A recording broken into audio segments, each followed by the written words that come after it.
പ്രവാചകന്റെ വഫാത്തിന് ശേഷം മണിക്കൂറുകൾക്ക് ശേഷം പ്രവാചകന്റെ ഭൗതികദേഹം മണ്ണിൽ അലിഞ്ഞു ചേരുന്നതിന് മുമ്പേ ഇതാണ് അവസ്ഥയെങ്കിൽ അതിനുശേഷം ഈ പറയുന്ന ഫാത്തിമ ബീവിയുടെയും അലിയുടെയും അഹ്ലുബൈത്തിന്റെ കണ്ണീർ കബന്ധങ്ങൾക്ക് മുകിൽ കെട്ടിപ്പടുത്ത ഇസ്ലാമിക സാമ്രാജ്യത്തിൽ നിന്ന് എന്ത് നീതി, എന്ത് കാരുണ്യം, എന്ത് വിട്ടുവീഴ്ച, എന്താണ് നമ്മൾ പ്രതീക്ഷിക്കേണ്ടത്?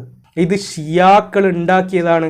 ഷിയാക്കൾ അലി റളിയല്ലാഹുവിന് വേണ്ടി ഇല്ലാത്ത കഥകൾ മെനഞ്ഞതാണെന്ന് ഈ പാവപ്പെട്ട കേരളത്തിലെ സുന്നി ആശയധാരയിലുള്ള സുന്നി മുജാഹിദ്, ജമാഅത്ത് ഇസ്ലാമി, തബ്ലീഗ് പോലെയുള്ള സംഘടനകളുമായി ബന്ധപ്പെട്ട് നിൽക്കുന്ന പാവപ്പെട്ട വിശ്വാസികളെ, എൻ്റെ പ്രിയപ്പെട്ട പുരോഹിത വർഗമേ, നിങ്ങൾ പറ്റിക്കുകയായിരുന്നില്ലേ? ഈ ചരിത്ര ഗ്രന്ഥത്തിൽ, അഹ്ലുൽ സുന്നത്തി വൽ ജമാഅത്തിന്റെ ചരിത്ര ഗ്രന്ഥത്തിൽ ഷിയാക്കളുടെയോ ഓറന്റിസ്റ്റുകളുടെയോ അല്ല, ചരിത്ര ഗ്രന്ഥം അഹ്ലുസ് സുന്നത്തിൻ്റെതാണ്.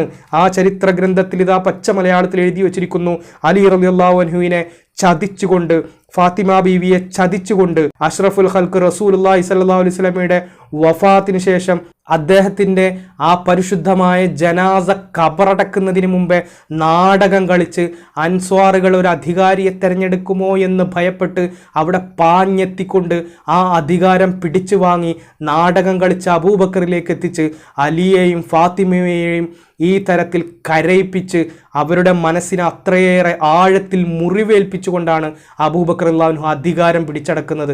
എൻ്റെ പ്രിയപ്പെട്ട വിശ്വാസികളെ, നിങ്ങൾ ഈ ഉസ്താദുമാരും മൗലവിമാരും പറയുന്നത് തൊണ്ട തൊടാതെ വിഴുങ്ങുമ്പോൾ ചരിത്രത്തിൽ നടന്ന ഈ അട്ടിമറികൾ, പ്രവാചകനെ നിങ്ങൾ ആത്മാർത്ഥമായിട്ട് സ്നേഹിക്കുന്നുണ്ടെങ്കിൽ, നിങ്ങളുടെ സ്നേഹം കാപഢ്യമില്ലാത്ത പച്ചയായ ആത്മാർത്ഥമായിട്ടുള്ള സ്നേഹമാണെങ്കിൽ, ഇതാ ചരിത്ര ഗ്രന്ഥത്തിൽ, അഹ്ലുസ് സുന്നത്തിൻ്റെ ചരിത്ര ഗ്രന്ഥത്തിൽ ഇതാ പച്ച മലയാളത്തിൽ എഴുതി വച്ചിരിക്കുന്നു, പ്രവാചകന്റെ കരളിൻ്റെ കഷ്ണമായ ഫാത്തിമ ബീവിയെയും അവരുടെ ഭർത്താവ് അലി റളിയല്ലാഹു അൻഹുവിനെയും ചതിച്ചുകൊണ്ടാണ് ഈ ഒന്നാമത്തെ ഖലീഫ അധികാരത്തിലേറിയത്. അവിടെ നിന്ന് അങ്ങോട്ട് ചതിയുടെ മാലപ്പടക്കങ്ങൾ ഈ ചരിത്ര ഗ്രന്ഥങ്ങളിലുണ്ട്. എൻ്റെ പ്രിയപ്പെട്ട വിശ്വാസികളെ, ഇത് കുട്ടിക്കളിയല്ല, നമ്മളെ പറ്റിക്കുകയാണ്. നമ്മളെ പറ്റിക്കാത്ത ഏത് മേഖലയുണ്ട് എന്നത് മാത്രമേ ഇനി കണ്ടുപിടിക്കാനുള്ളൂ. നമ്മളെ പറ്റിച്ചിട്ടില്ല എന്നല്ല, നമ്മളെ പറ്റിക്കാത്ത എന്ത് കാര്യമാണ് ഇനി ചരിത്രത്തിലായാലും ഖുറാനിലായാലും ഹദീസിലായാലും മൊത്തം ഇസ്ലാമിൻ്റെ കാര്യത്തിലും ഉള്ളത് എന്ന് മാത്രമേ ഇനി നമുക്ക് നോക്കേണ്ടതുള്ളൂ. ഹായ് പ്രിയപ്പെട്ടവരെ, കഴിഞ്ഞ വീഡിയോയിൽ നമ്മൾ പ്രവാചകൻ മുഹമ്മദ് നബിയുടെ വഫാത്തുമായി ബന്ധപ്പെട്ട് അഥവാ അദ്ദേഹത്തിൻ്റെ വിയോഗവുമായി ബന്ധപ്പെട്ട ചരിത്രമാണ് വിശദീകരിച്ചത്. ആ ചരിത്രം വിശദീകരിച്ച സമയത്ത് പല ആളുകളും കമൻറ്റ് ബോക്സിലൂടെയും അതേപോലെ വാട്സപ്പിലൂടെയൊക്കെ ചോദിച്ചൊരു കാര്യം, പ്രവാചകൻ്റെ വഫാത്ത് സംഭവിച്ചതിന് ശേഷം അദ്ദേഹത്തിൻ്റെ ജനാസ മറവ് ചെയ്യുന്നത് അത്രത്തോളം വൈകുന്നതിൻ്റെ റീസൺ എന്താണ് എന്നുള്ളത് താങ്കൾ ചരിത്ര വിശദീകരണത്തിൽ പറഞ്ഞില്ല, എന്തുകൊണ്ടാണ് ആ ഭാഗം വിട്ടുകളഞ്ഞത് എന്ന് ചോദിക്കുകയുണ്ടായി. വേറെ ചിലർ ചോദിച്ചത്, പ്രവാചകൻ്റെ മരണശേഷം ആ മയ്യത്ത് അത്രയും ദിവസം അഥവാ 3 ദിവസം അവിടെ വെക്കുകയും അതിനുശേഷം അത് മറവ് ചെയ്യുന്ന സമയത്ത് സാധാരണ ഒരു മുസ്ലിം മരണപ്പെട്ട് കഴിഞ്ഞാൽ നിർബന്ധമായും അനുഷ്ഠിക്കേണ്ട മയ്യത്ത് നമസ്കാരം ഒരു ജമാഅത്തായി നമസ്കരിച്ചില്ല എന്ന ഭാഗം, ഇതൊക്കെയും തന്നെ പ്രവാചകനെ ഇന്ന് നമ്മൾ വിശദീകരിക്കുന്ന തരത്തിൽ ആ സ്വഹാബത്ത് മനസ്സിലാക്കിയിട്ടില്ല എന്നതിൻ്റെ തെളിവല്ലേ എന്നൊക്കെ തരത്തിലുള്ള പല ചോദ്യങ്ങളാണ് ചോദിച്ചത്. നമ്മളെ സംബന്ധിച്ചിടത്തോളം ആദ്യം പറയാനുള്ളത്, നമ്മൾ ഈ ചരിത്ര ഗ്രന്ഥത്തിന് കൂടുതലും ഉപയോഗിച്ചിട്ടുള്ളത് ഈ അഹ്ലുസ് സുന്നത്തി വൽ ജമാഅത്തിൻ്റെ ഇസ്ലാം ചരിത്രവും വികാസവും എന്ന് പറയുന്ന മുജാഹിദ് പ്രസ്ഥാനം ഇറക്കിയിട്ടുള്ള ചരിത്ര ഗ്രന്ഥമാണ്. ഈ ചരിത്രങ്ങൾ വായിക്കുന്നതിന് വേണ്ടി നമ്മൾ ഉപയോഗിക്കുന്നത്. ആ ചരിത്ര ഗ്രന്ഥത്തിൽ ഒരധ്യായത്തിൽ ഏതൊക്കെ കാര്യങ്ങളാണോ പരാമർശിച്ചിട്ടുള്ളത് ആ കാര്യങ്ങളാണല്ലോ നമുക്ക് വിശദീകരിക്കാൻ കഴിയുക. അതുകൂടാതെ മറ്റ് ചരിത്ര ഗ്രന്ഥങ്ങളിൽ നിന്ന് നമ്മൾ മനസ്സിലാക്കിയ കാര്യങ്ങൾ കൂടി ഈ വീഡിയോയിൽ ഉൾപ്പെടുത്താൻ നമ്മൾ ശ്രമിച്ചാൽ വീഡിയോ ഒരു വിഷയം തന്നെ 1, 2, 3 പാർട്ടുകളായിട്ട് ഇറക്കേണ്ട ഒരു സാഹചര്യം വരും.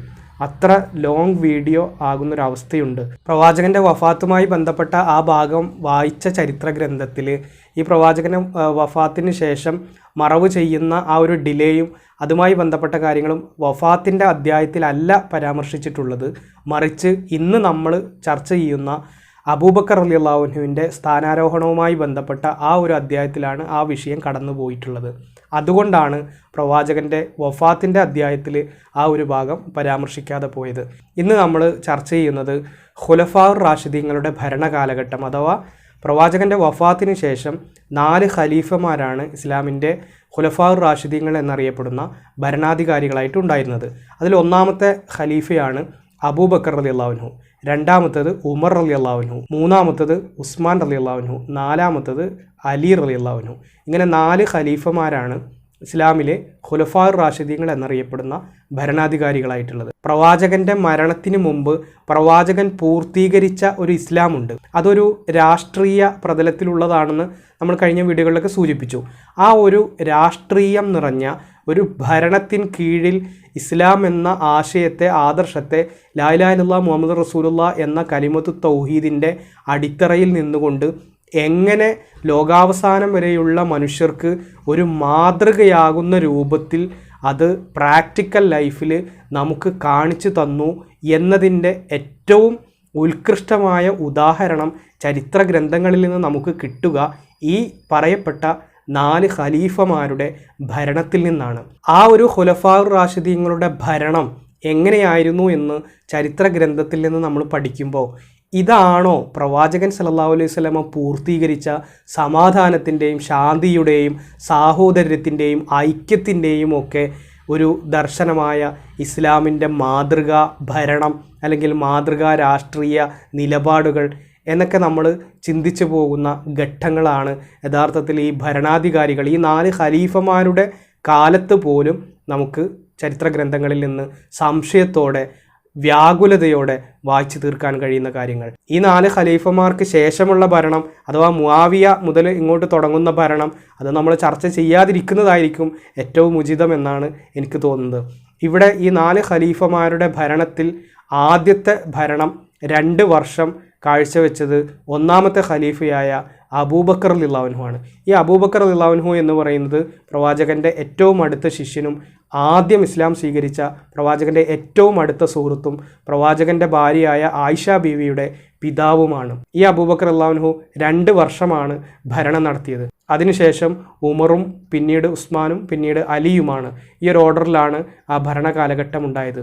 അബൂബക്കർ റളിയല്ലാഹു അൻഹു എന്ന് പറയുന്ന ഒന്നാമത്തെ ഖലീഫ ഒഴികെയുള്ള ബാക്കി എല്ലാ ഖലീഫമാരെയും കൊന്നുകളയുകയാണ് ചെയ്തിട്ടുള്ളത്. ഈ 4 ഖലീഫമാരിൽ 3 പേരും കൊല്ലപ്പെട്ടിട്ടാണ് ഈ ലോകത്തുനിന്ന് വിട പറഞ്ഞു പോയതെങ്കിൽ പ്രവാചകൻ പൂർത്തീകരിച്ച ആ ശാന്തിയുടെയും സമാധാനത്തിൻ്റെയും ഐക്യത്തിൻ്റെയും പരസ്പരം വിട്ടുവീഴ്ചയുടെയും പരസ്പരം താങ്ങും തണലുമൊക്കെ ആയിക്കൊണ്ടുള്ള ആ ഒരു ദർശനം പ്രാക്ടിക്കൽ ലൈഫിൽ ഇവരെങ്ങനെയാണ് നമുക്ക് മാതൃകയാക്കി കാണിച്ചു തന്നത് എന്നുള്ളതൊക്കെ ഈ ചരിത്രങ്ങൾ വായിക്കുമ്പോൾ സംശയങ്ങളായി നമ്മുടെ മനസ്സിലുണ്ടാകും. അബൂബക്കർ ആ ഒരു നേതൃത്വം ഏറ്റെടുത്ത ശേഷമാണ് പ്രവാചകൻ്റെ ജനാസ അഥവാ മയ്യത്ത് ഖബറടക്കിയത് എന്ന ഒരു ഭാഗവും ഈ ഒരു അധ്യായത്തിലാണുള്ളത്. അപ്പോൾ എന്താണ് ആ കാര്യങ്ങളെക്കുറിച്ച് ഈ അധ്യായത്തിൽ പരാമർശിച്ചിട്ടുള്ളതെന്ന് നോക്കാം. അബൂബക്കർ റളിയല്ലാഹു അൻഹു ഹിജ്റ 11 മുതൽ 13 വരെയാണ് ഭരണം നടത്തിയത്.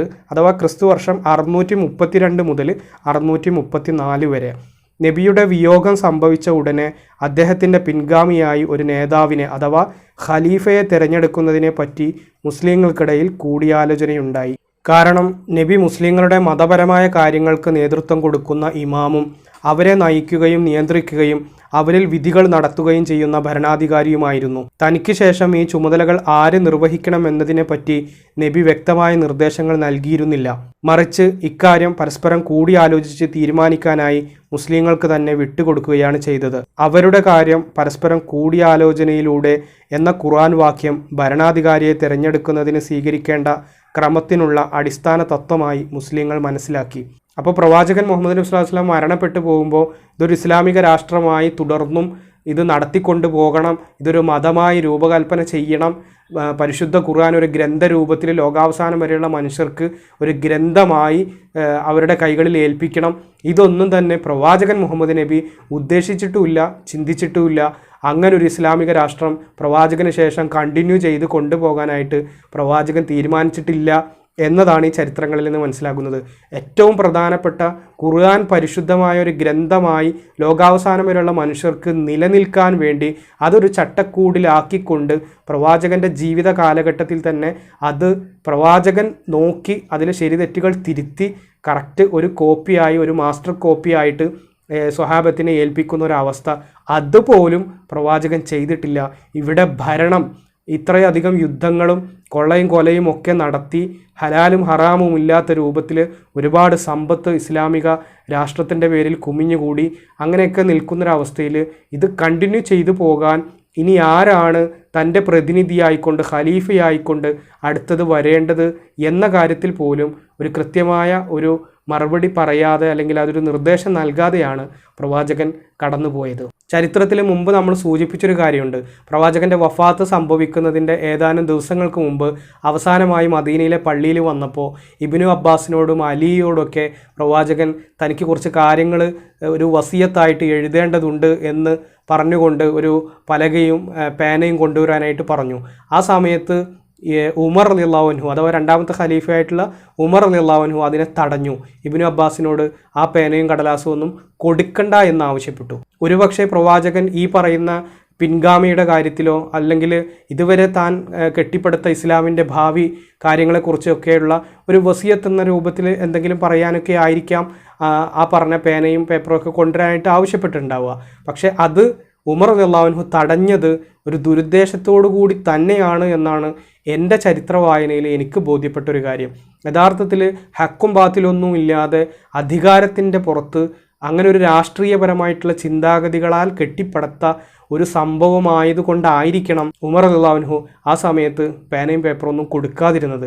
അല്ലെങ്കിൽ ഒരു മനുഷ്യൻ്റെ അവസാന ആ ഒരു സമയത്ത് അദ്ദേഹത്തിന് എന്തെങ്കിലും പറയാനുണ്ടെങ്കിൽ അത് ഒപ്പിയെടുത്ത് എങ്ങനെയാണോ അദ്ദേഹം പറയുന്നത് അത് വ്യക്തമല്ലെങ്കിൽ കൂടി അത് ക്ലിയറായിട്ട് എങ്ങനെയെങ്കിലും മനസ്സിലാക്കിയിട്ട് അത് എഴുതിയെടുക്കാൻ വേണ്ടി ഇത്രയധികം 1,00,000 ചില്ലാനും സ്വഹാബത്ത് ഉണ്ടായിട്ട് അതിന് കഴിയാതെ പോവുകയും അവസാനം വഫാത്തായതിനു ശേഷം പോലും അദ്ദേഹത്തിൻ്റെ മയ്യത്ത് എത്രയും പെട്ടെന്ന് കബറടക്കണം എന്ന് പഠിപ്പിച്ചൊരു ആത്മീയ നേതാവിൻ്റെ മയ്യത്ത് 3 ദിവസം വെച്ചിട്ട് അവസാനം കബറടക്കുന്നൊരവസ്ഥ, അതുവരെ അധികാരത്തിൻ്റെ കാര്യങ്ങളിൽ അവർ മുഴുകിയിരിക്കുന്നൊരവസ്ഥ. ഇതൊക്കെ തീർച്ചയായിട്ടും വിശ്വാസികളായ നമ്മൾ ചിന്തിക്കേണ്ട ഏറ്റവും പ്രധാനപ്പെട്ട കാര്യങ്ങളാണ്. അതിനുശേഷം ഈ പറയുന്ന ആയത്തിൻ്റെ അടിസ്ഥാനത്തിൽ 42-ാമത്തെ അധ്യായം 38-ാമത്തെ ആയത്തിൻ്റെ അടിസ്ഥാനത്തിൽ അവരുടെ കാര്യം പരസ്പരം കൂടിയാലോചനയിലൂടെ എന്ന ഖുർആൻ വാക്യം ഭരണാധികാരിയെ തിരഞ്ഞെടുക്കുന്നതിൽ അവർ ഉപയോഗിച്ചു. ആധുനിക ജനാധിപത്യ വ്യവസ്ഥയുടെ ആധാരശില ഈ ശൂറ തന്നെയാണ് എന്നാണ് ഈ ചരിത്ര ഗ്രന്ഥത്തിൽ പറയുന്നത്. നമ്മളിന്ന് ജനാധിപത്യ രൂപത്തിലൂടെ തെരഞ്ഞെടുപ്പുകൾ നടത്തി ഓരോ ഭരണകർത്താക്കളെ തെരഞ്ഞെടുക്കുന്നത് പോലെ അതിൻ്റെ ആധാരശിലയായിക്കൊണ്ടാണ് ഈ അബൂബക്കർ റളിയല്ലാഹു അൻഹുവിനെ തെരഞ്ഞെടുത്ത ഈ ശൂറ അതുമായിട്ടാണ് അവർ ഉപമിക്കുന്നത്. അത് ഏതുപോലെ ഖുർആനിലെ ശാസ്ത്രം കണ്ടെത്തിയതുപോലെ ഇതേപോലെയാണ് ഈ അബൂബക്കർ റളിയല്ലാഹു അൻഹുവിനെ ആ ജനാധിപത്യ രൂപത്തിലല്ല തെരഞ്ഞെടുത്തത് എന്ന് ബാക്കിയുള്ള ചരിത്രം വായിക്കുമ്പോൾ ഏത് ചെറിയ കുട്ടിക്കും മനസ്സിലാകുന്നൊരു കാര്യമാണ്. പക്ഷേ എന്നിട്ട് പോലും ആധുനിക ജനാധിപത്യത്തിൻ്റെ ഈ എന്താ പറയുക ആധാരശീല ഈ ശൂറയാണ്. അവിടെയും കൊണ്ടുപോയിട്ട് ജനാധിപത്യം ഞങ്ങളുടെ സംഭാവനയാണ് എന്ന് പറയാൻ ശ്രമിക്കുന്ന ഒരു കോമാളിത്തരാണ് ഇവിടെ കാണുന്നത്. യഥാർത്ഥത്തിൽ ചിന്തിക്കുന്ന മനുഷ്യർക്ക് ഈ കാര്യങ്ങളൊക്കെ വായിക്കുമ്പോൾ നമ്മൾ വിശദീകരിക്കാതെ തന്നെ മനസ്സിലാക്കാൻ പറ്റും. നബി സല്ലല്ലാഹു അലൈഹി വസല്ലം അദ്ദേഹത്തിൻ്റെ ഖലീഫ പിൻഗാമിയെ തിരഞ്ഞെടുക്കുന്ന കാര്യം ജനങ്ങളുടെ സ്വാതന്ത്ര്യത്തിന് വിട്ടുകൊടുത്ത ആ മാതൃകയാണ് ഇന്നും പിന്തുടരപ്പെടേണ്ട ഇസ്ലാമിക രീതി. ഈ ഭരണാധികാരിയെ തിരഞ്ഞെടുക്കുന്നത് ജനങ്ങൾക്ക് വിട്ടുകൊടുത്ത ഒരവസ്ഥ ഈ ചരിത്ര ഗ്രന്ഥത്തിൽ കുറച്ചങ്ങോട്ട് വായിക്കുമ്പോൾ നിങ്ങൾക്ക് കേൾക്കാൻ കഴിയും. പ്രവാചകൻ്റെ കരളിൻ്റെ കഷ്ണമായ ഫാത്തിമ ബീവി, ആ ഫാത്തിമ ബീവിക്ക് ഇസ്ലാമിൽ എന്ത് സ്ഥാനം ഉണ്ടാവും? ആ ഫാത്തിമ ബീവിയുടെ കണ്ണീരിൻ്റെ പുറത്താണ് ഈ അബൂബക്കർ റളിയല്ലാഹു അൻഹുവിൻ്റെ അധികാര കൈമാറ്റം നടന്നത്. ആ കണ്ണുനീരിൻ്റെ എത്രത്തോളം എന്ന് വെച്ച് കഴിഞ്ഞാൽ ഫാത്തിമ ബീവിയുടെ ജീവൻ്റെ അത്രത്തോളം പ്രാധാന്യമുണ്ട് ഈ അധികാര കൈമാറ്റത്തിന്. ആ ജീവൻ അവിടെ വെടിഞ്ഞ് ആ കണ്ണുനീർക്കൾക്കും കബന്ധങ്ങൾക്കും മുകളിലാണ് ഈ അബൂബക്കർ ഈ ഭരണം സ്ഥാപിച്ചെടുത്തിട്ടുള്ളത്. ഇതൊക്കെ തീർച്ചയായിട്ടും സമാധാനത്തിൻ്റെയും വിട്ടുവീഴ്ചയുടെയും കരുണയുടെയൊക്കെ ഒരു മകുടോദാഹരണമാണെന്ന് പറയണമെങ്കിൽ നമ്മൾ കഴിഞ്ഞ വീഡിയോയിലൊക്കെ സൂചിപ്പിച്ചതുപോലെ ചെറിയ തൊലിക്കട്ടിയൊന്നും പോരാ. തെരഞ്ഞെടുപ്പും ബയ്യത്തും അൻസ്വാറുകളാണ് നബിയുടെ പിൻഗാമിയെ തിരഞ്ഞെടുക്കുന്ന കാര്യം ആദ്യമായി ആലോചിച്ചത്.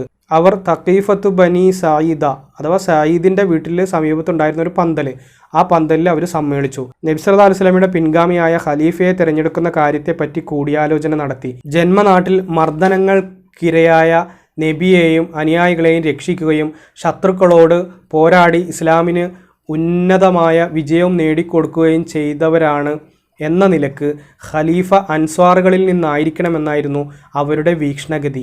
ഈ അൻസാറുകൾ എന്ന് പറഞ്ഞു കഴിഞ്ഞാൽ നിങ്ങൾക്കറിയായിരിക്കും, പ്രവാചകൻ ഹിജ്റ ചെയ്ത് മദീനയിൽ ചെന്നപ്പോൾ പ്രവാചകനെയും സ്വഹാബത്തിനെയൊക്കെ സ്വീകരിച്ച് അവർക്ക് വേണ്ട എല്ലാ സജ്ജീകരണങ്ങളും ഒരുക്കി പ്രവാചകനെയും സ്വഹാബത്തിനോടും ഏറ്റവും ഉദാര മനസ്കതയോടുകൂടി പെരുമാറിയ, അവരെ സഹായിച്ച ആളുകളാണ് ഈ അൻസ്വാറുകൾ.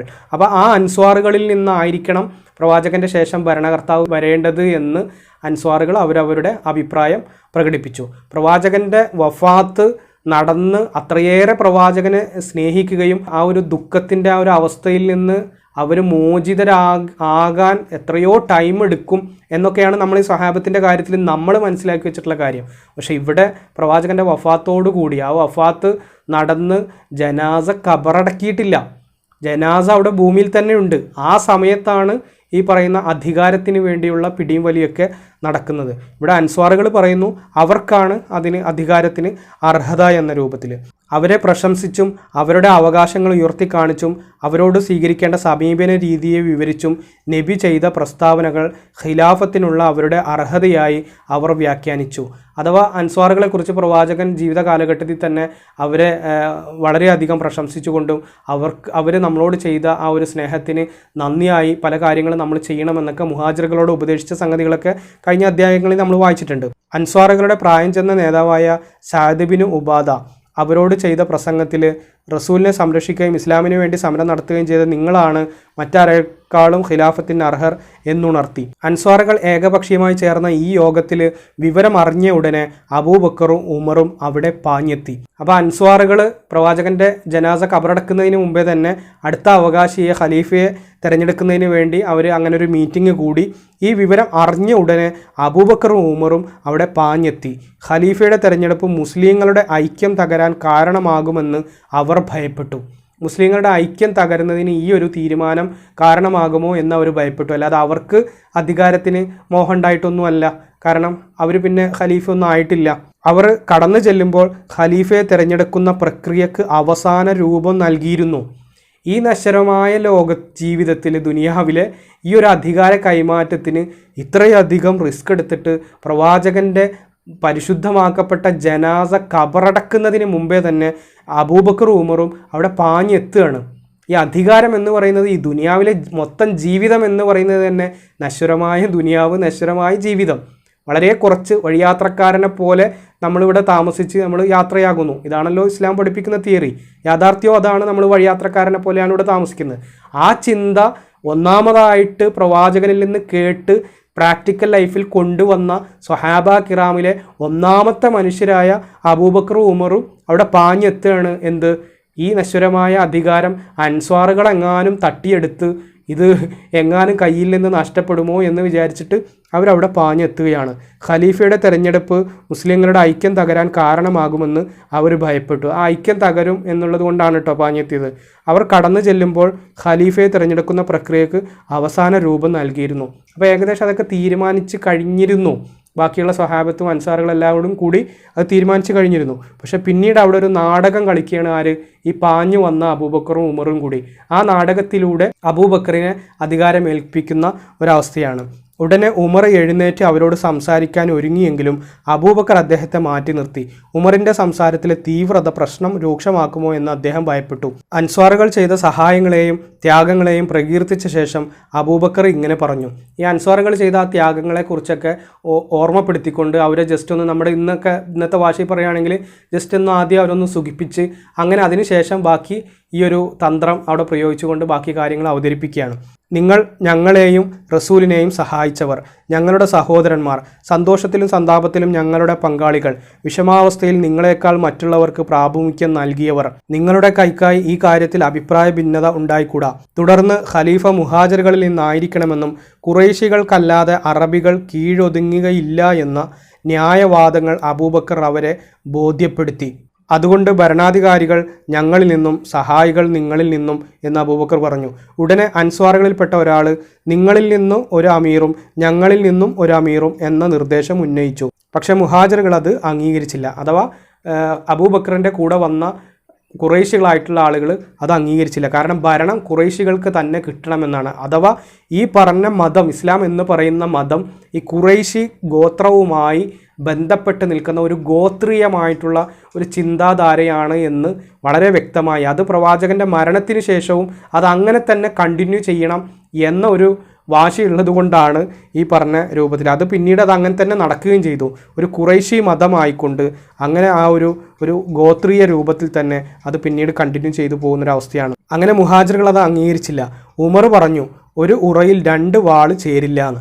അഥവാ ഈ അൻസ്വാറികളായിട്ടുള്ള ഈ സ്വഹാബി പറഞ്ഞ ആ ഒരു കാര്യം, അൻസ്വാറുകളിൽ നിന്ന് ഒരു അമീറും മുഹാജറുകളിൽ നിന്ന് ഒരു അമീറും, അങ്ങനെ ഒരു അസിസ്റ്റൻ്റ് അമീർ എന്ന രൂപത്തിൽ ആരെങ്കിലും ഒരാൾ നിന്നുകൊണ്ട് 2 കൂട്ടരും കൂടി ഈ ഭരണം നമുക്ക് തുടരാം എന്ന അർത്ഥത്തിൽ നീതിയുക്തമായിട്ടൊരു മറുപടി പറഞ്ഞു. പക്ഷെ അത് ഉമർ അതിന് മറുപടി കൊടുത്തത് ഒരു ഉറയിൽ 2 വാള് ചേരില്ല എന്നാണ്. പിന്നെ അബൂബക്കർ അദ്ദേഹത്തിൻ്റെ ഇടതും വലതും ഇരിക്കുകയായിരുന്നു. ഉമറിൻ്റെയും അബൂ ഉബൈദയുടെയും കൈ പിടിച്ചുകൊണ്ട് പറഞ്ഞു, ഈ 2 പേരിൽ ഏതെങ്കിലും ഒരാളെ നിങ്ങൾ ഖലീഫയായി അംഗീകരിക്കുക. ഇത് ഉമറും അബൂബക്കറും തമ്മിലുള്ള ഒരു നാടകമായിട്ടാണ് എനിക്ക് മനസ്സിലായത്. ഉമറിൻ്റെയും അബൂ ഉബൈദയുടെയും കൈ പിടിച്ചുകൊണ്ട് ആരാണ് പറയണത്? അബൂബക്കർ പറയുകയാണ്, ഈ 2 പേരിൽ ആരെങ്കിലും ഒരാളെ ഖലീഫയായിട്ട് അംഗീകരിക്കുക എന്ന്. അഥവാ ഉമറിനെയോ ഈ പറഞ്ഞ അബൂ ഉബൈദയെയോ ഖലീഫയായിട്ട് തിരഞ്ഞെടുക്കുക. അങ്ങനെ പറയുമ്പോൾ ഈ അൻസ്വാറുകളും ഈ പറഞ്ഞ മുഹാജിറുകളും ഒക്കെ ഉമറിനേക്കാൾ അർഹത അബൂബക്കറിനാണ് എന്ന് പറയുന്നൊരവസ്ഥയുണ്ടാവും. കാരണം പ്രവാചകൻ്റെ കൂടെ ഒരുപാട് ഒറ്റക്കുള്ള യാത്രകളിൽ ഏറ്റവും അടുത്ത സുഹൃത്തായിക്കൊണ്ടും അതേപോലെ തന്നെ പ്രവാചകൻ്റെ ഭാര്യയുടെ പിതാവായിക്കൊണ്ടും എല്ലാ അർത്ഥത്തിലും ഒന്നാമത്തെ വിശ്വാസിയായിക്കൊണ്ടൊക്കെ പരിപൂർണ സമ്പത്തും ഇസ്ലാമിൻ്റെ മാർഗത്തിൽ വിനിയോഗിക്കുകയൊക്കെ ചെയ്ത ഏറ്റവും അടുത്ത പ്രവാചകൻ്റെ ശിഷ്യന്മാരിൽ ഒരാളായിട്ടുള്ള ആ അബൂബക്കറിനെ തിരഞ്ഞെടുക്കുന്നൊരവസ്ഥ. കാരണം ഉമറിനോട് പല ആളുകൾക്കും വിയോജിപ്പുണ്ട്. ഉമറിൻ്റെ ആ ഒരു ശൈലിയും വെട്ടൊന്ന് മുറി 2 എന്ന രൂപത്തിലുള്ള സംസാരവും സ്വഭാവമൊക്കെ കാരണം ഉമർ വരുന്നതിലും നല്ലത് അബൂബക്കറാണ്. അപ്പോൾ അബൂബക്കറിലേക്ക് ആ ഒരു ചിന്ത ജനങ്ങളുടേത് തിരിക്കാൻ കഴിയും. അതിനുള്ളൊരു നാടകമായിരുന്നു അബൂബക്കർ ചെയ്തതെന്ത്? ഉമറിൻ്റെയും അബൂ ഉബൈദയുടെയും കൈകൾ പിടിച്ചുകൊണ്ട് ഇവർ 2 പേരിൽ ആരെങ്കിലും ഒരാളെ തിരഞ്ഞെടുക്കുക എന്ന് പറഞ്ഞു. അപ്പോൾ ആളുകളെല്ലാം കൂടി എന്ത് ചെയ്തു? അബൂബക്കറിനെ തിരഞ്ഞെടുക്കുന്നൊരവസ്ഥയിലേക്ക് എത്തി. അതൊരു നാടകമായിരുന്നു എന്നുള്ളതാണ് അതിൽ നിന്ന് മനസ്സിലാകുന്നത്. ഇത് കേട്ടപ്പോൾ ഉമർ ചാടി എഴുന്നേറ്റു. അദ്ദേഹത്തിൻ്റെ ഉയർന്ന ശബ്ദത്തിൽ അബൂബക്കറിനോട് കൈ നീട്ടാൻ ആവശ്യപ്പെട്ടു. അബൂബക്കറിനെ ഖലീഫയായി പ്രഖ്യാപിച്ചുകൊണ്ട് ഉമർ പറഞ്ഞു, അബൂബക്കർ, നിങ്ങളല്ലേ ഗുഹയിൽ റസൂലിൻ്റെ കൂട്ടുകാരൻ? നിങ്ങളോടല്ലേ റസൂല് നമസ്കാരത്തിന് ഇമാമത്ത് നിൽക്കാൻ കൽപ്പിച്ചത്? അപ്പോൾ നിങ്ങളാണ് ഈ കാര്യത്തിൽ ഏറ്റവും അവകാശപ്പെട്ടവൻ. നിങ്ങൾ ഞങ്ങൾക്കിടയിൽ ജീവിച്ചിരിക്കെ മറ്റൊരാളോ? ഒന്നും അറിയാത്ത പോലെ ഉമർ സംസാരിക്കണം. നിങ്ങളുടെ മുമ്പിൽ നിലകൊണ്ട് ഈ കാര്യം ഏറ്റെടുക്കാൻ ഇവിടെ ആരുണ്ട്? കൈനീട്ടു, ഞാൻ താങ്കൾക്ക് ബയ്യത്ത് തരട്ടെ. ഉമറിൻ്റെ ന്യായവാദങ്ങളും നടപടികളും അവിടെ കൂടിയവർ അംഗീകരിച്ചു. ഖസ്റജ് ഗോത്രക്കാരനായ സഅദ് ബിൻ ഉബാദ എന്നൊരാളൊഴികെ മറ്റെല്ലാവരും അബൂബക്കറിന് ബയ്യത്ത് ചെയ്തു, അഥവാ സമ്മതപ്രഖ്യാപനം നടത്തി. അപ്പോൾ ആ കൂടിയ സദസ്സിൽ ആ ഒരു സംഭവത്തിന് പരിസമാപ്തി ഉണ്ടാവുകയാണ്. ഇവർ 2 പേരും കൂടി അൻസ്വാറുകൾ അവിടെ അടുത്ത ഭരണാധികാരിയെ തെരഞ്ഞെടുത്തു. അതിൻ്റെ പരിപൂർണതയിൽ എത്തിയ ശേഷം പാഞ്ഞു വന്ന അബൂബക്കറും ഉമറും കൂടി ഈ അധികാരം ഒരു നാടകം കളിച്ചുകൊണ്ട് അത് അബൂബക്കറിൻ്റെ കൈകളിൽ ഏൽപ്പിക്കുന്ന ഒരവസ്ഥയാണ് പിന്നീട് നമ്മൾ കണ്ടത്. പിറ്റേ ദിവസം അബൂബക്കർ മുസ്ലിങ്ങളുടെ പൊതുവായ ബയ്യാത്ത് വാങ്ങാൻ പള്ളിയിൽ ചെന്നു മിമ്പറിൽ കയറി. തദവസരത്തിൽ ഉമർ അബൂബക്കറിനെ പരിചയപ്പെടുത്തിക്കൊണ്ട് ഒരു പ്രസംഗം ചെയ്തു. നിങ്ങളിൽ ഏറ്റവും ഉത്തമൻ റസൂലിൻ്റെ കൂട്ടുകാരനെ, ഗുഹയിൽ 2 പേരിൽ രണ്ടാമത്തവനെ അള്ളാഹു നിങ്ങൾക്ക് നിങ്ങളുടെ കാര്യത്തിൽ തിരഞ്ഞെടുത്തു തന്നിരിക്കുന്നു. ഉമർ പറഞ്ഞു. തുടർന്ന് ജനങ്ങൾ അബൂബക്കറിന് ബയ്യത്ത് ചെയ്തു. അത് പൂർത്തിയായപ്പോൾ അബൂബക്കർ ഹ്രസ്വവും സാരഗർഭവുമായ ഒരു പ്രസംഗം ചെയ്തു. അതൊരു നയപ്രഖ്യാപനമായിരുന്നു. ഞാൻ നിങ്ങളുടെ ഭരണാധികാരം ഏറ്റെടുത്തിരിക്കുന്നു. ഞാൻ നിങ്ങളിൽ ഉത്തമനൊന്നുമല്ല. ഞാൻ നല്ലത് പ്രവർത്തിച്ചാൽ നിങ്ങൾ എന്നെ സഹായിക്കുക, തെറ്റ് ചെയ്താൽ എന്നെ നേരെയാക്കുക. നിങ്ങളിലെ ദുർബലൻ അവൻ അർഹതപ്പെട്ടത് ഞാൻ വകവെച്ച് കൊടുക്കും വരെയും എൻ്റെ അടുക്കൽ ശക്തനാണ്. നിങ്ങളിലെ ശക്തൻ അവൻ തരേണ്ടത് ഞാൻ അവനിൽ നിന്ന് പിടിച്ചു വാങ്ങുന്നവരെയും എൻ്റെ അടുക്കൽ ദുർബലനുമാണ്. ഞാൻ അള്ളാഹുവിനെ അനുസരിച്ച് പ്രവർത്തിക്കുന്നിടത്തോളം കാലം നിങ്ങൾ എന്നെ അനുസരിക്കുക. ഞാൻ അള്ളാഹുവിൻ്റെ കൽപ്പന ധിക്കരിച്ചാൽ നിങ്ങൾ എന്നെ അനുസരിക്കേണ്ടതില്ല. ഖലീഫയെ തിരഞ്ഞെടുക്കുന്നത് സംബന്ധിച്ച ചർച്ചകളും അവകാശവാദങ്ങളും വാദപ്രതിവാദങ്ങളും നടക്കുകയും തെരഞ്ഞെടുപ്പും ബൈഅത്തും പൂർത്തിയാവുകയും ചെയ്ത ശേഷമാണ് നബി സല്ലല്ലാഹു അലൈഹി വസല്ലമയുടെ വിശുദ്ധ ദേഹം മറമാടിയത്. അപ്പോൾ തലേ ദിവസം പ്രവാചകൻ മരിച്ച ദിവസം ഈ പറഞ്ഞ സംഭവങ്ങളൊക്കെ നടന്നു. പിറ്റേ ദിവസം അബൂബക്കർ റളിയല്ലാഹുവിൻ്റെ ഈ നയപ്രഖ്യാപന പ്രസംഗവും കഴിഞ്ഞു. അതെല്ലാം കഴിഞ്ഞ ശേഷമാണ് പ്രവാചകൻ്റെ മയ്യത്ത് മറവ് ചെയ്തത്. നബിയുടെ പിതൃവ്യപുത്രനും മകൾ ഫാത്തിമയുടെ ഭർത്താവുമായ അലി തിരഞ്ഞെടുപ്പ് നടപടിക്രമങ്ങളിൽ പങ്കെടുത്തിരുന്നില്ല. എൻ്റെ പ്രിയപ്പെട്ടവരെ, ഇതെങ്ങനെയാണ് ആധുനിക ജനാധിപത്യ ആ ഒരു രീതിയുടെ ആധാരശിലയാണെന്ന് പറയാൻ കഴിയുക? പ്രവാചകന്റെ കരളിൻ്റെ കഷ്ണമായ ഫാത്തിമ ബീവിയുടെ ഭർത്താവായ അലി റളിയല്ലാഹു അൻഹു, അഥവാ പ്രവാചകന്റെ മകന്റെ സ്ഥാനത്ത് നിൽക്കുന്ന വ്യക്തി, ആ വ്യക്തി പോലും ഈ തെരഞ്ഞെടുപ്പിൽ പങ്കെടുത്തിട്ടില്ല. അദ്ദേഹം അറിയുന്നില്ല. അദ്ദേഹം പ്രവാചകന്റെ മരണവുമായി ബന്ധപ്പെട്ട് ആ മയ്യത്തിൻ്റെ അടുത്ത് അതിനു വേണ്ട കാര്യങ്ങൾ, മർമാടുന്നതുമായി ബന്ധപ്പെട്ട കാര്യങ്ങളൊക്കെ ചെയ്തുകൊണ്ടിരിക്കുന്ന തിരക്കിലാണ്.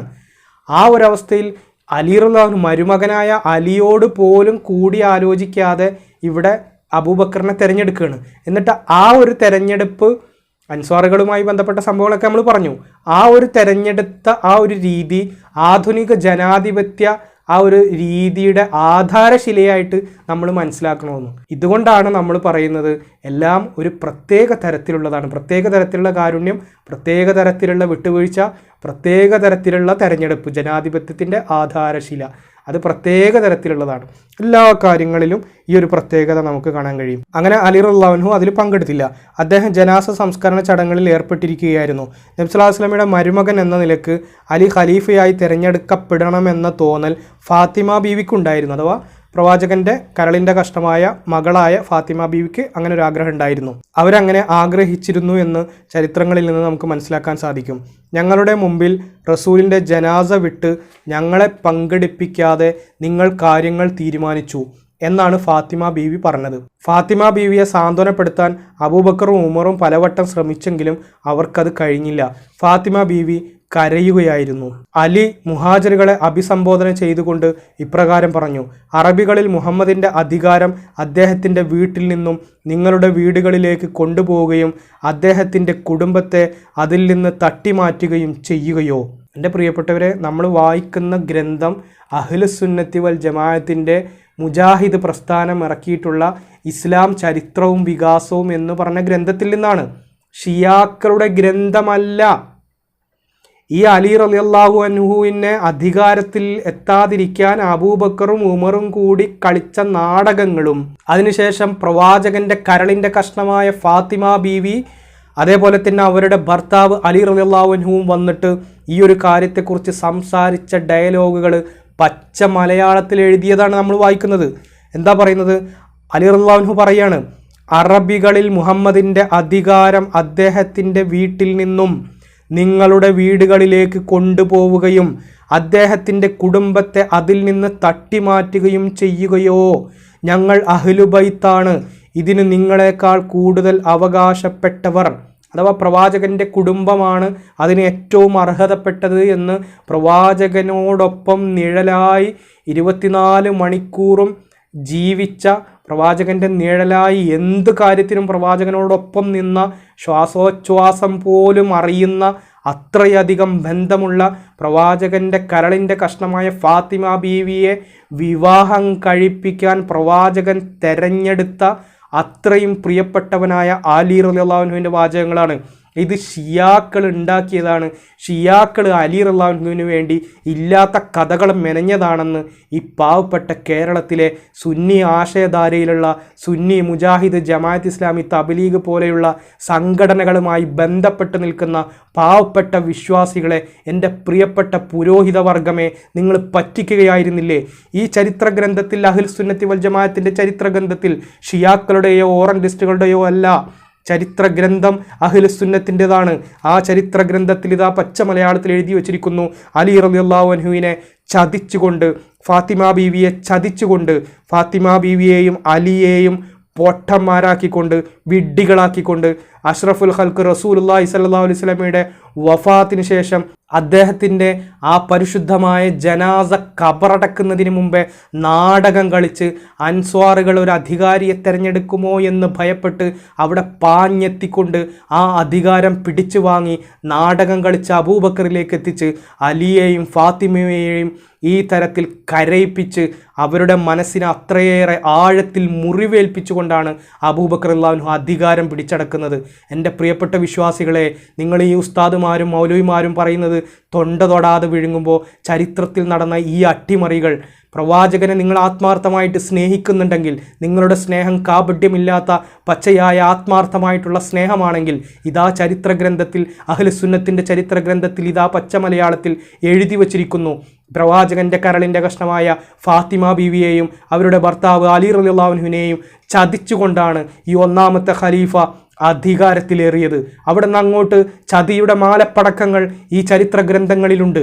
എല്ലാം നമുക്ക് വിശദീകരിക്കാൻ പരിമിതികളുള്ളതുകൊണ്ട് നമ്മളത് ചെയ്യുന്നില്ല എന്ന് മാത്രമേ ഉള്ളൂ. പ്രിയപ്പെട്ടവരെ, എപ്പോഴെങ്കിലൊക്കെ ഒഴിവ് കിട്ടുന്ന സമയത്ത് ഈ അഹ്ലുസുന്നത്തിൻ്റെ ചരിത്ര ഗ്രന്ഥങ്ങളില്ലേ, ഷിയാക്കളുടേത് തൊടണ്ട, ഈ അഹ്ലുസുന്നത്തിൻ്റെ ചരിത്ര ഗ്രന്ഥങ്ങൾ ഒരു വട്ടമെങ്കിലും ജീവിതത്തിൽ നിങ്ങളൊന്ന് ആത്മാർത്ഥമായിട്ട് നെഞ്ചത്ത് കൈവച്ച് നിങ്ങളൊന്ന് വായിക്കാൻ ശ്രമിക്കണം. എൻ്റെ പ്രിയപ്പെട്ട വിശ്വാസികളെ, ഇത് കുട്ടിക്കളിയല്ല, നമ്മളെ പറ്റിക്കുകയാണ്.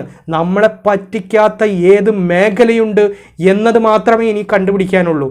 നമ്മളെ പറ്റിച്ചിട്ടില്ല എന്നല്ല, നമ്മളെ പറ്റിക്കാത്ത എന്ത് കാര്യമാണ് ഇനി ചരിത്രത്തിലായാലും ഖുറാനിലായാലും ഹദീസിലായാലും മൊത്തം ഇസ്ലാമിൻ്റെ കാര്യത്തിലും ഉള്ളത് എന്ന് മാത്രമേ ഇനി നമുക്ക് നോക്കേണ്ടതുള്ളൂ. എൻ്റെ പ്രിയപ്പെട്ടവരെ, ഈ ഫാത്തിമ ബീവിയുടെയും അലിയുടെയും അഹ്ലുബൈത്തിൻ്റെ ആ ഒരു സങ്കടങ്ങൾക്കും കണ്ണീർ കബന്ധങ്ങൾക്കും മുകളിലാണ് അബൂബക്കർ അധികാരത്തിൻ്റെ കസേര വലിച്ചിട്ട് അതിൽ കയറി ഇരുന്നത് എന്നും 2 വർഷം ഭരിച്ചതുമെന്നുള്ള ചരിത്ര വസ്തുത. അതിനുശേഷമാണ് ഉമറും ഉസ്മാനും പിന്നീട് ഗത്യന്തരമില്ലാതെ അലിയുമൊക്കെ അധികാരത്തിൽ വരുന്നത്. ഫാത്തിമ ബീവിയെയും കൊണ്ട് അലി രാത്രി ഒരു വാഹനപ്പുറത്ത് അൻസ്വാറുകളുടെ സദസ്സിലേക്ക് ചെന്ന് സഹായാർത്ഥന നടത്തിയിരുന്നു. അപ്പോൾ ഈ ഒരു അവസ്ഥയിൽ ഇനി ഇവരോട് പറഞ്ഞിട്ട് സംസാരിച്ചിട്ട് കാര്യമില്ല, ഇവർ അധികാരത്തിൻ്റെ ദണ്ടുപയോഗിച്ചിട്ട് ആ അധികാര കസേര കൈക്കലാക്കി എന്ന് മനസ്സിലാക്കിയ പ്രവാചകൻ്റെ മരുമകനും പ്രവാചകൻ്റെ കരളിൻ്റെ കഷ്ണമായ ഫാത്തിമ ബീവിയും കൂടി രാത്രി ഒരു വാഹനപ്പുറത്ത് അൻസ്വാറുകളുടെ സദസ്സ്, അൻസ്വാറുകൾ എന്ന് പറയുന്നത് മദീനയിൽ നിന്ന് ഇവർ ചെന്ന ഈ അധികാരം പിടിച്ചെടുത്ത ആളുകൾ ചെന്നപ്പോൾ എല്ലാ സുഖ സൗകര്യങ്ങളും ചെയ്തു കൊടുത്ത നിഷ്കളങ്കരായ സത്യസന്ധരായ വിശാല മനസ്കരായിട്ടുള്ള ആ അൻസ്വാറുകളെ സംരക്ഷിക്കാനും ആ അൻസ്വാറുകളുടെ കാര്യത്തിൽ വളരെയധികം പ്രാധാന്യത്തോടു കൂടി എല്ലാ കാര്യങ്ങളും ചെയ്യണമെന്ന് പ്രവാചകൻ ഉപദേശിക്കുകയും ചെയ്ത് മുഹാജിറുകളെ അമാനത്തായി ഏൽപ്പിച്ച ഒരു കൂട്ടമാണ് ഈ അൻസ്വാറുകൾ. ആ അൻസ്വാറുകളടുത്ത് ഗത്യന്തരമില്ലാതെ സഹായാഭ്യർത്ഥനയുമായിട്ട് പ്രവാചകൻ്റെ ഭൗതികദേഹം മണ്ണിലലിഞ്ഞു ചേർന്നതിന് മുമ്പേ തന്നെ ഈ പ്രവാചകൻ്റെ കരളിൻ്റെ കഷ്ണമായ ഫാത്തിമ ബീവിയും അലിയും സഹായം അഭ്യർത്ഥിച്ച് പോകേണ്ട ഗതികേട് ഉണ്ടായിട്ടുണ്ടെങ്കിൽ തീർച്ചയായിട്ടും ഇത് ക്രൂരമായിട്ടുള്ള ഒരു അക്രമവും അട്ടിമറിയും തന്നെയാണ് എന്നാണ് അഹ്ലുസുന്നത്തി വൽ ജമാഅത്തിന്റെ ഗ്രന്ഥങ്ങളിൽ നിന്ന് നമുക്ക് മനസ്സിലാക്കാൻ സാധിക്കുക. അങ്ങനെ അൻസ്വാറുകളുടെ അടുത്തെത്തി. പക്ഷെ അവർ പറഞ്ഞു, റസൂലിന്റെ മകളെ, ഞങ്ങൾ ഇദ്ദേഹത്തിന് ബയഅത്ത് കൊടുത്തു കഴിഞ്ഞുവല്ലോ.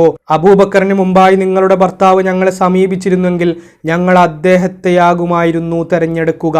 അപ്പോൾ അൻസ്വാറുകളുടെ മനസ്സ്, ഈ ഭൂരിപക്ഷം വരുന്ന അൻസ്വാറുകൾ, ആ ഇസ്ലാം നിലനിൽക്കാൻ കാരണക്കാരായ ആ അൻസ്വാറുകളോട് ചെയ്ത ഏറ്റവും വലിയ നന്ദികേടാണ് അബൂബക്കറിൻ്റെ സ്ഥാനാരോഹണം എന്നത് വ്യക്തമല്ലേ? അൻസ്വാറുകൾ പരിപൂർണ സമ്മതത്തോടുകൂടി തൃപ്തിപ്പെട്ടുകൊണ്ടല്ല അബൂബക്കറിനെ തെരഞ്ഞെടുത്തത്, ബൈഅത്ത് ചെയ്തത് എന്ന് ഈ ഒറ്റ ഡയലോഗിൽ നിന്ന് നമുക്ക് വ്യക്തമല്ലേ? അബൂബക്കർ, ഇസ്ലാമിസ്റ്റുകൾ ന്യായീകരിക്കും, അൻസ്വാറുകളായിട്ടുള്ള എല്ലാവരും ഉമർ റളിയല്ലാഹു അൻഹുവിൻ്റെ ഈ പ്രസംഗമൊക്കെ കേട്ട് പരിപൂർണ്ണ തൃപ്തിയോടുകൂടി അബൂബക്കറിന് ബൈഅത്ത് ചെയ്തു എന്ന്. എന്നാൽ നിങ്ങൾ കേട്ടോളൂ, അബൂബക്കർ അധികാരം അട്ടിമറിയിലൂടെ പിടിച്ചെടുത്തു എന്ന് കണ്ടതിന് ശേഷം ഈ അൻസ്വാറുകളെടുത്ത് സഹായാഭ്യർത്ഥനയുമായിട്ട് ചെല്ലുന്ന അലിയോട് അൻസ്വാറുകൾ പറയുന്ന വാക്കെന്താണ്? അബൂബക്കറിന് മുമ്പ് നിങ്ങളുടെ ഭർത്താവ് അഥവാ ഫാത്തിമയോട് ഇവർ പറയാണ്, അള്ളാഹുവിൻ്റെ റസൂലിൻ്റെ മകളെ, അബൂബക്കറിന് മുമ്പായി നിങ്ങളുടെ ഭർത്താവ് ഞങ്ങളെ സമീപിച്ചിരുന്നെങ്കിൽ ഞങ്ങൾ അദ്ദേഹത്തെ ബൈഅത്ത് ചെയ്യുമായിരുന്നു എന്ന്. ഇതാണല്ലേ ആധുനിക ജനാധിപത്യത്തിൻ്റെ ആധാരശിലയായിട്ട് പരിചയപ്പെടുത്തിയത്? ഇതാണല്ലേ?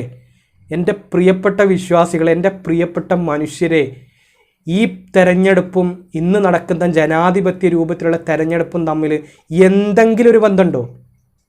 ഇതിൻ്റെ ആധാരശിലയാണ്. ഖുർആനിൽ ശാസ്ത്രം കണ്ടെത്താൻ ശ്രമിച്ചതുപോലുള്ള അവസ്ഥയാണ് ചരിത്രത്തിൽ ആധാരശില കണ്ടെത്തിയത്. ഖുർആനിൽ ശാസ്ത്രം കണ്ടെത്തുന്നു, ചരിത്രത്തിൽ ആധാരശില കണ്ടെത്തുന്നു. നിങ്ങളൊന്ന് ആലോചിച്ച് നോക്ക്, വല്ലാത്തൊരു ആധാരശിലയാണ് കേട്ടോ അത്. എൻ്റെ പ്രിയപ്പെട്ടവരെ, നിങ്ങൾ ചിന്തിക്കുക. അബൂബക്കർ വീട്ടിൽ ചെന്ന് അവരോട് ഇപ്രകാരം പറഞ്ഞു, റസൂലിൻ്റെ കൺമണി. അപ്പം ഈ വിവരം അറിഞ്ഞ അബൂബക്കർ റളിയല്ലാഹു അൻഹു ഫാത്തിമയുടെ വീട്ടിൽ ചെന്നിട്ട് പറയുകയാണ്, റസൂലിൻ്റെ കൺമണി, റസൂലിൻ്റെ കുടുംബമാണ് എൻ്റെ കുടുംബത്തിനേക്കാൾ എനിക്ക് പ്രിയങ്കരം. നീയാണ് എൻ്റെ മകൾ, ആയിഷയേക്കാൾ എനിക്ക് പ്രിയങ്കരി. ആയിഷേനേക്കാൾ അബൂബക്കറിന് പ്രിയങ്കരി ഫാത്തിമയാണ്. അങ്ങനെ പ്രിയങ്കരി, ഇതൊക്കെ വെറും ഡയലോഗ്, ഇന്ന് പല ഇസ്ലാമിസ്റ്റ് പണ്ഡിതന്മാരടിക്കുന്ന ഡയലോഗ് പോലെ തന്നെ. അങ്ങനെ പ്രിയങ്കരി ആണെങ്കിൽ ആ ഫാത്തിമ ബീവിയുടെ ആ വാക്കിന് സ്വന്തം പിതാവ് മരിച്ച ആഴമേറിയ മുറിവ് മനസ്സിൽ പേറുന്ന ആ ഒരു സമയത്ത് ആ മകൾക്ക് ആശ്വാസം നൽകിക്കൊണ്ട് ശരി എന്ന് നമുക്ക് പിന്നീട് അലിയൊക്കെ ഇരിക്കുന്ന സദസ്സിൽ നമുക്ക് ആലോചിച്ചിട്ട് ചെയ്യാം. ഇത് നൈമിഷികമായി ദുനിയാവിലെ ഒരു അധികാരത്തിൻ്റെ വളരെ നൈമിഷികമായിട്ടൊരു സംഭവമാണ്. ഇതിന് ഇത്ര വലിയ പ്രാധാന്യമൊന്നുമില്ല. വളരെ നിസ്സാരമാണ് ഈ ദുനിയാവിലെ ജീവിതം. പരീക്ഷിക്കാനായിട്ട് പറഞ്ഞയച്ചതാണ്, ഇബാദത്ത് ചെയ്യാൻ വേണ്ടി പറഞ്ഞയച്ചതാണ്. അങ്ങനെ മനസ്സിലാക്കിയ അബൂബക്കർ പറയേണ്ടത് എന്താണ്? എന്നാൽ ശരി, നമുക്ക് എല്ലാവർക്കും കൂടി ആധാരശീല ആക്കണമല്ലോ, ജനാധിപത്യത്തിൻ്റെ ആധാരശീല ഉണ്ടാക്കണമല്ലോ. അപ്പോൾ നമുക്ക് എല്ലാവർക്കും കൂടെ ഒരുമിച്ചിരുന്നിട്ട് അലിയൊക്കെ ഇരിക്കുന്ന സദസ്സിൽ നമുക്ക് രണ്ടാമത് ആലോചിക്കാം എന്ന ആശ്വാസവാക്ക് പറയുമെന്നാണോ നിങ്ങൾ കരുതിയത്?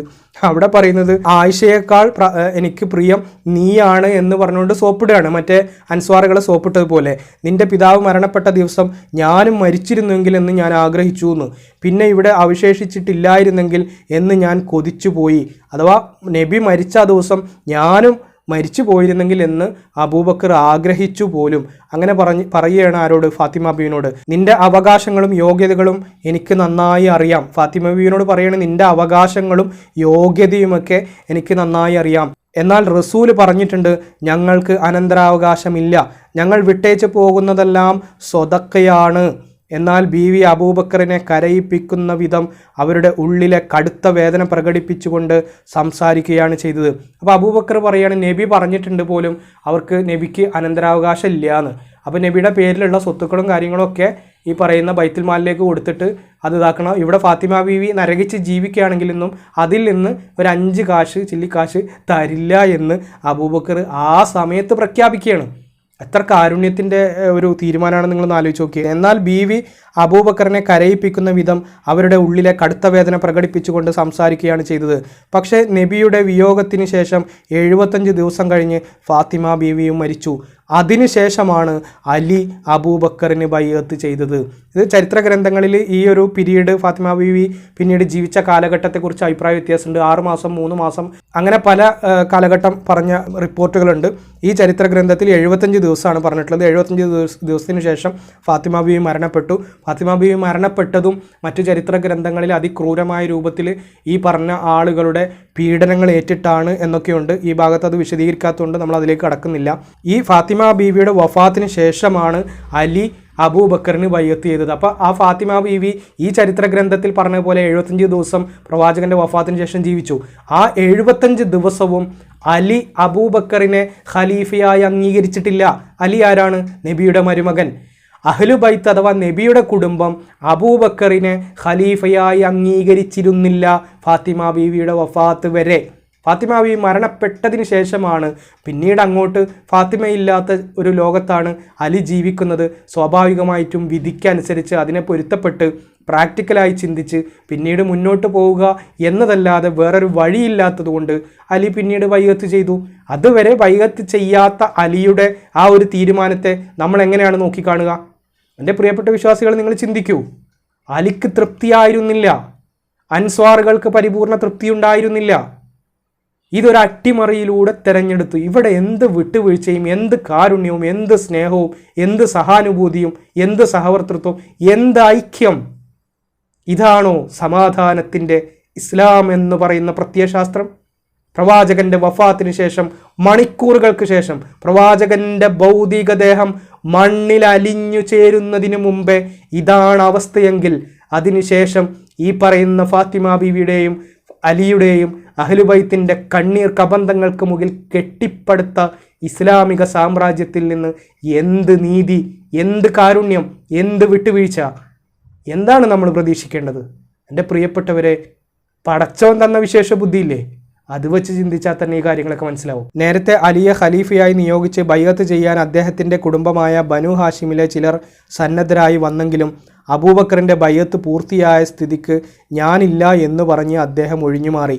അപ്പോൾ അലിയെ ബൈഅത്ത് ചെയ്യാനായിട്ട് ബനു ഹാഷിം കുടുംബത്തിലുള്ള പല ആളുകളും തയ്യാറായി വന്നെങ്കിലും അബൂബക്കറിൻ്റെ ഈ ഒരു അധികാരം പിടിച്ചടക്കലുകൾ ഈ രഹസ്യമായി അണിയറയിൽ നടന്ന സ്ഥിതിക്ക് പിന്നെ അലി ഞാനില്ല എന്ന് പറഞ്ഞ് സ്വയം ഒഴിഞ്ഞു മാറുകയാണ് ചെയ്തത്. യഥാർത്ഥത്തിൽ അലി അങ്ങനെ ഒരു വിട്ടുവീഴ്ച ചെയ്ത് ഒരു പോർമുഖത്തിന് നിൽക്കാതെ നിന്നതുകൊണ്ടാണ് അബൂബക്കറിന് സമാധാനമായിട്ട് അധികാരത്തിൽ പിടിച്ചു നിന്ന് 2 വർഷം ഭരിക്കാനൊക്കെ കഴിഞ്ഞത്.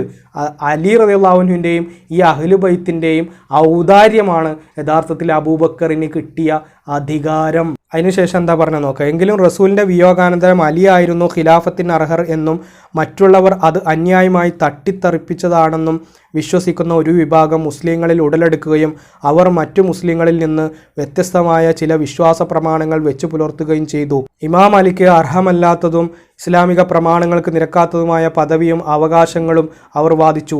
ഷിയഈ എന്ന പേരിൽ അറിയപ്പെടുന്ന ഒരു പ്രസ്ഥാനം ഇത് മുഖേന മുസ്ലിങ്ങളിൽ നിലവിൽ വന്നു. ഈ ഷിയാക്കൾ എന്ന് പറയുമ്പോൾ നമ്മൾ സാധാരണഗതിയിൽ നമ്മളൊക്കെ വിശ്വസിക്കുക, നമ്മൾ വിചാരിച്ചിരുന്നത് അതെന്തോ ഇസ്ലാമിൽ നിന്ന് പിഴച്ചു പോയ, എന്തോ ഇസ്ലാമിൽ നിന്ന് പാടെ എതിർദിശയിലേക്ക് സഞ്ചരിച്ച, എന്തോ ഒരു നരകത്തിന് അവകാശികളായിട്ടുള്ള മുസ്ലിങ്ങൾ എന്ന് പറയാൻ പറ്റാത്ത എന്തോ ഒരു വിഭാഗമാണ് എന്നല്ലേ നമ്മൾ വിചാരിച്ചിരുന്നത്. യഥാർത്ഥത്തിൽ ഷിയാക്കൾ ഉണ്ടാകുന്നത് ഈ സന്ദർഭത്തിലാണ്. യഥാർത്ഥത്തിൽ ഷിയാക്കൾ എന്ന് പറയുന്ന വിഭാഗം ഇതിൻ്റെ പേരിലാണ് ഈ തരത്തിൽ വിഘടിച്ച് പോയതെങ്കിൽ, എങ്കിൽ മാറി നിന്നത്, നിലപാടെടുത്ത് മാറി നിന്നെങ്കിൽ അവർ പറയുന്നത് ന്യായമല്ലേ? ഒന്നും വേണ്ട, ഈ അലി ഇബ്നു അബീ ത്വാലിബ് ഖലീഫ ആയാലും ഇല്ലെങ്കിലും അലി റളിയല്ലാഹു അൻഹുവിനെ പങ്കെടുപ്പിച്ചുകൊണ്ട് ഈ തെരഞ്ഞെടുപ്പ് നടത്തുകയും അദ്ദേഹത്തിൻ്റെയും അദ്ദേഹത്തിൻ്റെ ഭാര്യയായിട്ടുള്ള പ്രവാചകൻ്റെ മകളായ ഫാത്തിമ ബീവിയുടെയും മനസ്സ് വേദനിപ്പിക്കാതെ അവരെ കണ്ണുനീർ വീഴ്ത്താതെ ഈ പറയുന്ന അധികാരം സ്ഥാനങ്ങളിൽ അബൂബക്കർ കയറിയിരുന്നെങ്കിൽ തീർച്ചയായിട്ടും ഇങ്ങനൊരു ഷിയാക്കൾ എന്ന് പറയുന്നൊരു വിഭാഗം ഉണ്ടാവുമോ? നിങ്ങൾ ചിന്തിച്ചു നോക്ക്. യഥാർത്ഥത്തിൽ ഷിയാക്കൾ എന്ന് പറയുന്നത് നമ്മൾ വിചാരിച്ച പോലെ ഇസ്ലാമിൽ നിന്ന് തെറിച്ചുപോയ നരകത്തിൽ പോകുന്ന മറ്റേ പ്രവാചകനെതിരെ എന്തോ ചെയ്തു നിൽക്കുന്ന കൊടും പാപം ചെയ്ത എന്തോ ഒരു വർഗമാണ്, ഏതോ ഒരു വിഭാഗമാണ് എന്നല്ലേ നമ്മൾ മനസ്സിലാക്കിയിരുന്നത്. യഥാർത്ഥത്തിൽ ഷിയാക്കൾ എങ്ങനെ ഉണ്ടായി എന്നുള്ളത് ഈ ചരിത്ര ഗ്രന്ഥം, അഹ്ലുസുന്നത്തിൻ്റെ ചരിത്ര ഗ്രന്ഥത്തിൽ നിന്ന് തന്നെ വളരെ ക്ലിയർ ആയിട്ട് മനസ്സിലാകുന്നുണ്ട്. എൻ്റെ പ്രിയപ്പെട്ടവരെ, നമ്മൾ ഷിയ ആയാലും സുന്നി ആയാലും മുജാഹിദ് ആയാലും ജമാഅത്ത് ആയാലും ഹിന്ദു ആയാലും മുസ്ലിം ആയാലും ക്രിസ്ത്യാനി ആയാലും മതമുള്ളവനായാലും ഇല്ലാത്തവനായാലൊക്കെ മനുഷ്യരാണ്.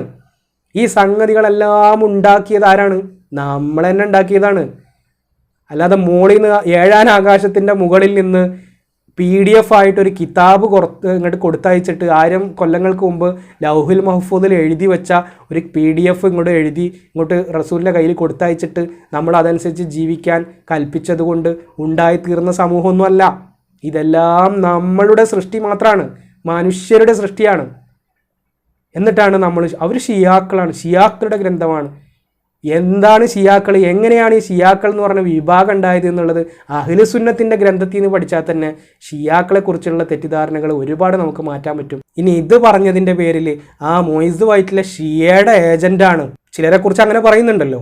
ഈ സത്യം അഹ്ലുസുന്നത്തിൻ്റെ ഗ്രന്ഥത്തിൽ നിന്ന് വിളിച്ചു പറഞ്ഞോ, അവൻ പിന്നെ ഷിയ ആയിരിക്കും, മുർത്തദായിരിക്കും, കാഫിറായിരിക്കും, ജിന്നൂരി ആയിരിക്കും, മടവൂരി ആയിരിക്കും, നെട്ടൂരി ആയിരിക്കും, ഇങ്ങനെ ഓരോന്ന് പറഞ്ഞ് പിന്നെ പറയെന്താ സംഘപരിവാറിൻ്റെ ഏജൻ്റാണ്, ഇസ്രായേലിൻ്റെ ഇത് മേടിച്ചവനാണ്, സംഭാവന മേടിച്ചവനാണ്. നിങ്ങളെന്ത് വിളിച്ചാലും, ഈ പറയപ്പെട്ട ഏത് പേരിൽ വിളിച്ചാലും ഇതൊരു ചരിത്ര വസ്തുതയാണ്. ഇത് നമ്മുടെ ഗ്രന്ഥത്തിൽ അഹ്ലുസുന്നത്തി വൽ ജമാഅത്തിൻ്റെ ചരിത്ര ഗ്രന്ഥങ്ങളിൽ പച്ച മലയാളത്തിൽ എഴുതി വെച്ച വസ്തുതകൾ നിങ്ങളോട് ഇത് വായിച്ചു കൊണ്ട് പങ്കുവെക്കുക മാത്രമാണ് നമ്മൾ ചെയ്യുന്നത്. അങ്ങനെ ചെയ്തതിൻ്റെ പേരിൽ സംഘി എന്ന് വിളിക്കാൻ തോന്നുന്നുണ്ടോ? മുർത്തദ് എന്ന് വിളിക്കാൻ തോന്നുന്നുണ്ടോ? വേറെ എന്തെങ്കിലും വിളിക്കാൻ തോന്നുന്നുണ്ടോ? പച്ചത്തെറി വിളിക്കാൻ തോന്നുന്നുണ്ടോ? എൻ്റെ പ്രിയപ്പെട്ട മാതാപിതാക്കളെ പച്ചത്തെറി വിളിക്കുന്നില്ലേ? നിങ്ങൾ വിളിച്ചോളൂ. മുമ്പ് ഞാൻ സൂചിപ്പിച്ചില്ലേ, അബൂബക്കറിൽ, ഈ പറയപ്പെട്ട അബൂബക്കറിൽ അതിനും നിങ്ങൾക്ക് മാതൃകയുണ്ട്. അതുകൊണ്ട് നിങ്ങളെന്ത് വിളിച്ചാലും തലക്കകത്ത് കുറച്ചൊക്കെ തിരിച്ചറിവ് എന്ന് പറയുന്ന വിശേഷബുദ്ധി എന്നൊക്കെ പറയുന്ന സംഗതികളുള്ള, മനസ്സിൻ്റെ അകത്ത് മനുഷ്യത്വം ആണ് പ്രധാനം എന്ന് ചിന്തിക്കുന്ന നല്ല മനുഷ്യരായ വ്യക്തികളില്ലേ, അവർക്ക് ഈ കാര്യങ്ങൾ മനസ്സിലാവുകയും അവർ ഇത് സ്വീകരിക്കുകയും ഇതിനു വേണ്ടി പരിപൂർണ പിന്തുണ നൽകുകയും ചെയ്യുന്നുണ്ടെങ്കിൽ പിന്നെ ഈ കാര്യങ്ങൾ മനസ്സിലാക്കാതെ മതഭ്രാന്തിനടിമപ്പെട്ട് പുരോഹിതന്മാരുടെ ആ പറയുന്ന കരാളഹസ്തങ്ങളിൽ അങ്ങനെ കിടന്ന് അങ്ങനെ ജീവിക്കുന്ന, നിർഭാഗ്യവശാൽ അതൊന്നും മനസ്സിലാക്കാനോ തിരിച്ചറിയാനോ കഴിയാത്ത രൂപത്തിൽ ജീവിക്കുന്ന ഒരവസ്ഥ ഉള്ള, അല്ലെങ്കിൽ അങ്ങനെ പെട്ടുകിടക്കുന്ന ആളുകൾ വൈകാരികമായിട്ട് നമ്മളെ തെറി വിളിക്കുന്നത് കൊണ്ടോ നമ്മളെ സംഗീതവും അംഗീതവും എന്ത് വിളിച്ചാലും അതൊന്നും തന്നെ ഈ വസ്തുതകളെ ഇല്ലാതാക്കുന്നില്ല എന്ന് മാത്രമാണ് ആ വിഷയത്തിൽ എനിക്ക് പറയാനുള്ളത്. ഇവിടെ അബൂബക്കറിൻ്റെ ആ ഒരു സ്ഥാനാരോഹണവുമായി ബന്ധപ്പെട്ട് ഇനി ഒരു ചെറിയ പാരഗ്രാഫ് കൂടിയുണ്ട്. നബി സല്ലല്ലാഹു അലൈഹി വസല്ലമയുടെ വിയോഗാനന്തരം നടന്ന ആദ്യത്തെ ഖലീഫ തെരഞ്ഞെടുപ്പും അതിൻ്റെ ക്രമങ്ങളും അതിലുന്നയിക്കപ്പെട്ട അനുകൂല പ്രതികൂല വാദഗതികളും ഇസ്ലാം വിഭാവനം ചെയ്യുന്ന ജനാധിപത്യത്തിൻ്റെയും സ്വാതന്ത്ര്യത്തിൻ്റെയും അടിയാധാരമായി ഗണിക്കപ്പെടുന്നു എന്ന്. അതോടുകൂടി അബൂബക്കറിൻ്റെ ആ ഒരു സ്ഥാനാരോഹണവുമായി ബന്ധപ്പെട്ട ആ ഒരു ഭാഗം അവസാനിക്കുകയാണ്. നിങ്ങളൊന്ന് ആലോചിച്ച് നോക്കുക, അവിടെ ആധാരശിലയാണ് പറഞ്ഞിരുന്നത്. ഇത് അവസാനിക്കുമ്പോൾ പറയുന്നത് എന്താണ്? ഇസ്ലാം വിഭാവനം ചെയ്യുന്ന ജനാധിപത്യത്തിൻ്റെയും സ്വാതന്ത്ര്യത്തിൻ്റെയും അടിയാധാരമായി ഗണിക്കപ്പെടുന്നു എന്ന്. ആധാരമല്ല, അടിയാധാരം. ആധാരവും അടിയാധാരവും കുറിച്ചൊക്കെ നിങ്ങൾക്ക് അറിയാലോ. ആധാരമല്ല, അടിയാധാരമാണ്. അടിയാധാരം ഇല്ലാതെ സംഭവം രജിസ്റ്റർ ചെയ്യാൻ കഴിയില്ല. ആധാരം മാത്രം ഉണ്ടായിട്ട് കാര്യമില്ല. വന്ന വഴി അടിയാധാരം കൂടി വേണം, അപ്പോഴേ സംഭവം രജിസ്റ്റർ ചെയ്യാൻ പറ്റുള്ളൂ. എൻ്റെ പ്രിയപ്പെട്ടവരെ, ഇതാണ് അബൂബക്കർ സിദ്ദീഖ് റളിയല്ലാഹു അൻഹുവിൻ്റെ സ്ഥാനാരോഹണം ഖലീഫയായി തെരഞ്ഞെടുക്കപ്പെട്ടതുമായി ബന്ധപ്പെട്ട് ഈ ചരിത്ര ഗ്രന്ഥത്തിൽ പരാമർശിച്ച ഭാഗം. ഈ ഒരു ഭാഗം അവസാനിപ്പിക്കുമ്പോഴും പ്രിയപ്പെട്ടവരോട് പറയാനുള്ളത്, നിങ്ങൾ ചിന്തിക്കണേ, പഠിക്കണേ, നിഷ്കളങ്കമായി തിരിച്ചറിവോടുകൂടി ഇതൊക്കെ മനസ്സിലാക്കി മനുഷ്യത്വത്തിന് പ്രാധാന്യം നൽകിക്കൊണ്ട് ജാതി മത രാഷ്ട്രീയ വർണ്ണവർഗ വ്യത്യാസമില്ലാതെ നമ്മളെല്ലാവരും ഒന്നാണെന്ന ബോധ്യത്തിൽ നെഞ്ചോട് ചേർത്ത് പിടിച്ച് താങ്ങും തണലുമായിക്കൊണ്ട് നമ്മുടെ ജീവിതം മനോഹരമായി ജീവിച്ചു തീർക്കാൻ ശ്രമിക്കണേ എന്ന് ആത്മാർത്ഥമായി ഗൗരവത്തോടെ ഓർമ്മപ്പെടുത്തിക്കൊണ്ട് ഈ എളിയ വാക്കുകൾ ഇവിടെ അവസാനിപ്പിക്കുന്നു. എല്ലാ നന്മകളും ഉണ്ടാകട്ടെ.